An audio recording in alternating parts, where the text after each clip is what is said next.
这个泰国小伙年仅24岁就挣了几十个亿，他既不是干金融的，也不是炒比特币的，更不是什么网红，而是靠着一手秘制炸海苔成为了富豪。小老板海苔，老弟还吃过呢。本片根据真人真事改编，名字也很有意思，就叫《亿万少年的顶级机密》。来跟老弟看看这里面到底有啥机密。16岁的阿特是个不学无术的富二代，别人上课的时候他在打游戏，不仅玩还卖装备，一卖就是一大堆。高中没毕业，银行卡的余额就达到了6位数。阿特飘了，奖励自己一台小轿车，明目张胆地开进校园，停在了校长的车位上。结果被校长叫去谈话，阿特毫无悔过之心，反而叫嚣着让有钱老爸换掉校长。经此一役，阿特扬名学校，收获了无数迷妹。俗话说乐极生悲，高中毕业那年，阿特落榜了，爸妈也因为经营不善，没钱送他去私立学校。老爸说让阿特辍学，老妈坚决不同意。听着两人的争吵，阿特心想，不就是钱吗？自己这2年打游戏也挣了不少，可一翻开存折，他人傻了，挣的钱早就被挥霍一空，只剩下了58000块。他赶紧打开电脑，试图甩卖装备换钱，可就登录不上去。原来因为私下交易，他的账号被永久封禁。不过阿特很快就想到另一个挣钱的法子，游戏机和光碟的打包价是25000元，而游戏机的价格是24500，也就是说光碟的竞价一定不会超过500块。他从卖他游戏机的老板那里一口气买了50台，可回到家一试，却发现全是翻新货，根本用不了。他立刻回去理论，老板却说1分钱1分货。阿特摔东西撒气，结果被扇了一耳光。这是他第一次经历社会的毒打。原来现实世界可比虚拟世界难多了。好在最后老爸还是拿钱送阿特念了私立学校。可此时的阿特早已无心学习，他一门心思研究一件事，那就是挣钱。在一次约会时，华裔女友非要吃糖炒栗子，阿特只好去给她买。看着大锅里的栗子，他萌生了一个念头：炒栗子只有中国城才有，导致很多人不惜开车绕远来这里买栗子吃。那如果自己拿到商场里卖，大概率会赚翻天吧。阿特果断付诸行动，来到交易博览会，用2万块买下一台全自动炒栗子机。回到家，爸爸很生气，拿钱是供你念书的，不是让你炒栗子的。而阿特则不屑一顾，小了，格局小了，看我怎么炒出一片天。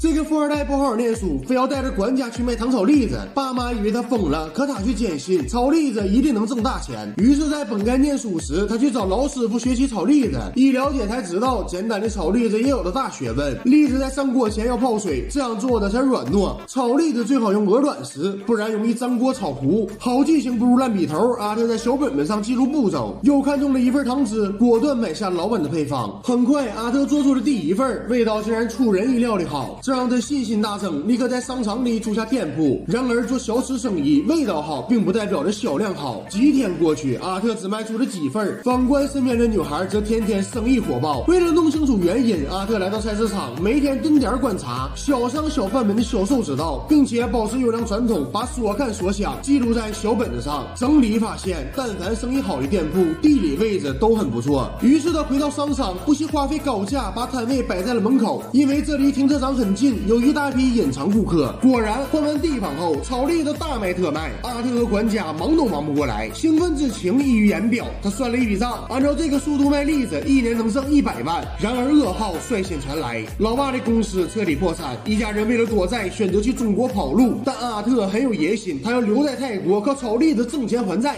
早日接父母回国。机场分别时，一向瞧不起他的老爸破天荒地称赞了他。不过少年阿特的致富之路还没踏上正轨，就被拦腰截断。这天经理找上门来说，他的油烟太大，严重污染了商场环境，让他赶紧撤场离开。自此第2次创业宣告破产。女友安慰他，给他买了一份炸海苔。阿特尝了一口，结果一口入魂，这味道这口感，酥酥脆脆，爆赞。于是阿特展开了第3次创业，没错，就是炸海苔。可买来的海苔根本放不住，没过1周就全坏了。阿特没有灰心，他找到学校里的生物老师，从他那里了解到，原来这个世界上还有一种名为真空包装的技术。解决了储存问题后，他迎来了真正的难题，一连炸了几10包海苔，可都难吃的要死，连管家都忍不住吐出来。自己都不爱吃，顾客又怎么可能花钱买？何况每箱海苔的成本就得1万块，他已经炸了几10箱，也就是说在短短的时间内烧掉了几10万。阿特没钱了，他卖掉心爱的游戏机和电脑，买来最后几箱海苔。可这晚一场暴雨打湿了全部海苔，也浇灭了他最后的坚强。管家意外跌倒，阿特赶紧送他去医院。手术失败，他呆若木鸡，看来是时候放弃了。可真要说放弃，阿特并不甘心，他决定砸完这最后几箱海苔，如果还是不行，再说放弃。富二代阿特迎来人生谷底，老爸的公司破产，家人跑路到中国，只留下他一人，在泰国赚钱。年仅20岁的他，把目光瞄准了砸海苔，一遍又一遍的砸，热油将手臂烫出大大小小的疤痕，但他根本不放心上，是要砸出最好吃的海苔，除此之外都是浮云。然而海苔又一次砸光了，看样子该放弃了。可就在转身时，他意外看见地上还有最后一包，虽然它被雨水浸泡了一整夜，但阿特还是选择砸它。砸完放进嘴里一尝，终于对了，就是这个味儿。阿特找到了砸海苔真正的秘诀——泡水。等到管家出院，两人重返商场，这一次卖到手软。阿特又算了一下，按照这个卖法，一年少说也得挣100来个。他赶紧向爸妈分享喜讯，可爸爸却说公司欠了4000万。这一刻，阿特觉得人间不值得。回到家，阿特翻开相片，却发现后面藏着很多瓶安眠药。他这才意识到，在自己挥霍无度时，家人承受了多大的压力。于是阿特再次觉醒，他下定决心要替家人还债。可按照自己赚钱的速度，得不吃不喝40年才能还清巨款。他必须找到新的商机。这晚从便利店出来的他，猛然间意识到，如果能把海苔入驻到全国连锁的超市，那样销量不就一飞冲天了吗？这就是阿特最大的优点，想别人不敢想的事，然后用最快的速度去落实。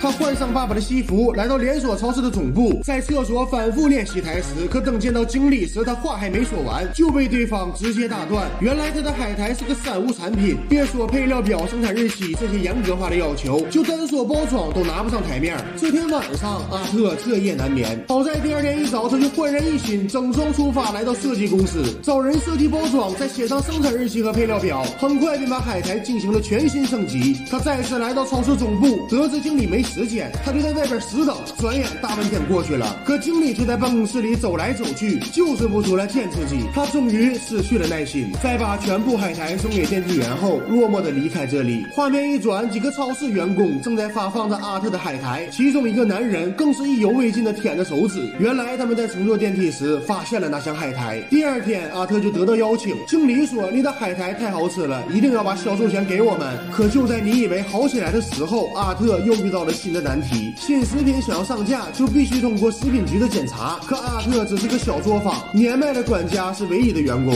为了应付检查，他来到银行贷款，可才得知他才20岁，银行果断拒绝了他。没办法，他只能卖掉爱车，拿着最后的钱将父亲的仓库改造成临时工厂。为了省钱，他和工人们住在一起，能自己办的事情绝不花钱雇人。终于等来了检查，对方刚进门就发现了一大堆问题：门把上有脏东西，不合格；门里面就有苍蝇，不合格；大灯没防护措施，不合格；排水口暴露在外，不合格。阿特面对批评，倔强地表示，所有不合格我都会一一改正，请再给我一次机会。经理被他打动，关关难过关关过。这部电影教给我最大的道理就是，人生不会一帆风顺，但只要你足够坚持，那么总有一天会成功。第二次检查时没有直接公布结果，几天后代表成败的传真发来，可偏偏没了墨水，字迹很不清晰。阿特冲到屋外，借助明亮的阳光仔细瞧，纸上赫然出现2个字：通过。交货那晚，阿特紧紧搂住管家，这一次他真的熬出头了。几天后，这名少年打给了身在异国的爸爸，他已经累得流出了鼻血。他说：你们可以回家了。2年后，阿特还清了4000万债务。24岁时，他的海苔生意火爆全球，年销售10几亿。以上就是这个亿万少年的顶级机密。这个机密很简单，人人都知道，那就是不停学习，不断坚持，不说放弃。可说起来简单，做起来也真的很难。老弟希望大家都能如少年阿特一样，早日实现财富自由。